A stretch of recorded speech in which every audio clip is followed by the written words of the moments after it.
Hello friends, இன்றைக்கி கணவன் மனைவி தாம்பத்திய உறவை பற்றி ஒரு வீடியோ பார்க்க போகிறோம். தாம்பத்திய உறவு பாலுறவு, கணவன் மனைவிக்கு இடையில் நடக்கிற பாலுறவை பற்றிய ஒரு உண்மையை இப்போ பார்க்க போகிறோம். கணவன் மனைவிக்கு இடையில் அந்த தாம்பத்திய உறவு எப்போ நடக்கணும் அப்படின்னா, ரெண்டு பேருக்குமே விருப்பம் இருக்கும். அந்த சமயத்தில் தான் தாம்பத்தியம் நடக்கணும். அந்த விருப்பங்கிறது ஒரு இயல்பான விருப்பமாக இருக்கணும், ஒரு உள்ளார்ந்த விருப்பமாக இருக்கணும். அந்த சமயத்தில் தான் அந்த பாலுறவு கணவன் மனைவிக்கு இடையில் நடக்கணும். ஒருத்தருக்கு விருப்பம் இல்லாட்டி கூட அதோட அர்த்தம் என்னென்னா, அன்றைக்கி தாம்பத்தியம் கூடாது. அதான் அதோட அர்த்தம். அது கணவனுக்கு விருப்பம் இல்லாமல் இருக்கலாம், அல்லது மனைவிக்கு விருப்பம் இல்லாமல் இருக்கலாம். அப்படி இருந்தால் அன்றைக்கி தவிர்க்கிறது மிக மிக நல்லது. ரெண்டு பேரோட உடம்புக்கும் சரி, மனசுக்கும் சரி. இப்போ இது பார்த்தீங்கன்னா, பொதுவாக இந்த மிஸ்டேக் நிறைய குடும்பங்களில் கணவன் மனைவிகளுக்கு இடையில் அதாவது தாம்பத்தியத்துக்கு முன்னாடியே இந்த மிஸ்டேக் பண்ணுறாங்க. இப்போ ஒருத்தருக்கு விருப்பம் இல்லாமல் ஒருத்தருக்கு விருப்பம் இருந்து அந்த பாலுறவோட ஈடுபட்டாங்க அப்படின்னா என்ன நடக்கும்னா, யார் விருப்பத்தோடு ஈடுபடுறாங்களோ அவங்களுக்கு எனர்ஜி அதிகமாக லாஸ் ஆயிடும். அடுத்த நாள் ஃபுல்லாக பார்த்தீங்கன்னா அவங்க டயர்டாக தான் இருப்பாங்க, சோர்வாக தான் இருப்பாங்க.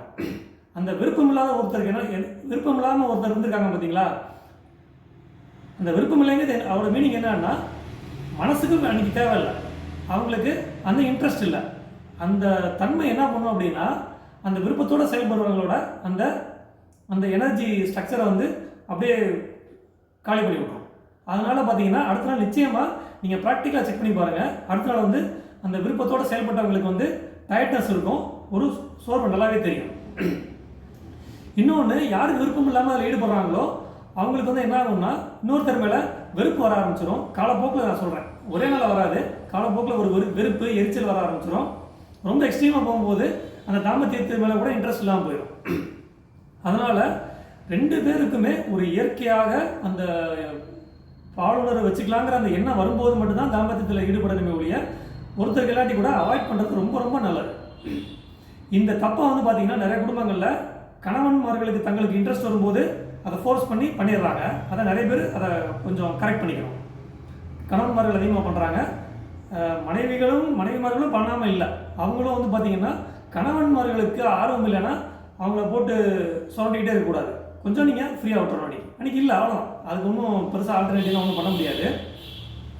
ரெண்டு பேரும் விருப்பத்தோடு நீங்கள் பண்ணும்போது என்ன நடக்கும்னா, ஒரு மிகப்பெரிய பலன், ஒரு பெனிஃபிட் ரெண்டு பேருக்குமே கிடைக்கும். அது என்னென்னா, விருப்பத்தோடு பண்ணும்போது எனர்ஜி ட்ரான்ஸ்ஃபர் ஆகும். ஒருத்தரோட எனர்ஜி இன்னொருத்தருக்கு ட்ரான்ஸ்ஃபர் ஆகும்.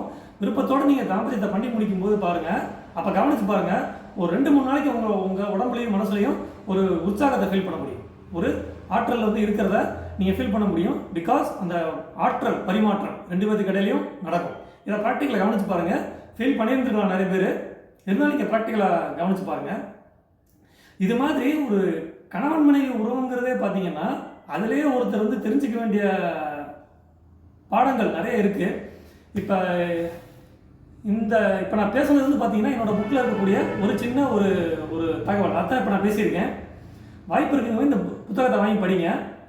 இது மாதிரி ஏராளமான கணவன் மனைவி ரெண்டு பேருக்கு தேவையான தகவல்கள், கட்டுரைகள் நிறைந்த புத்தகம் இது. வாய்ப்பு இருந்தால் கண்டிப்பாக வாங்கி படிங்க.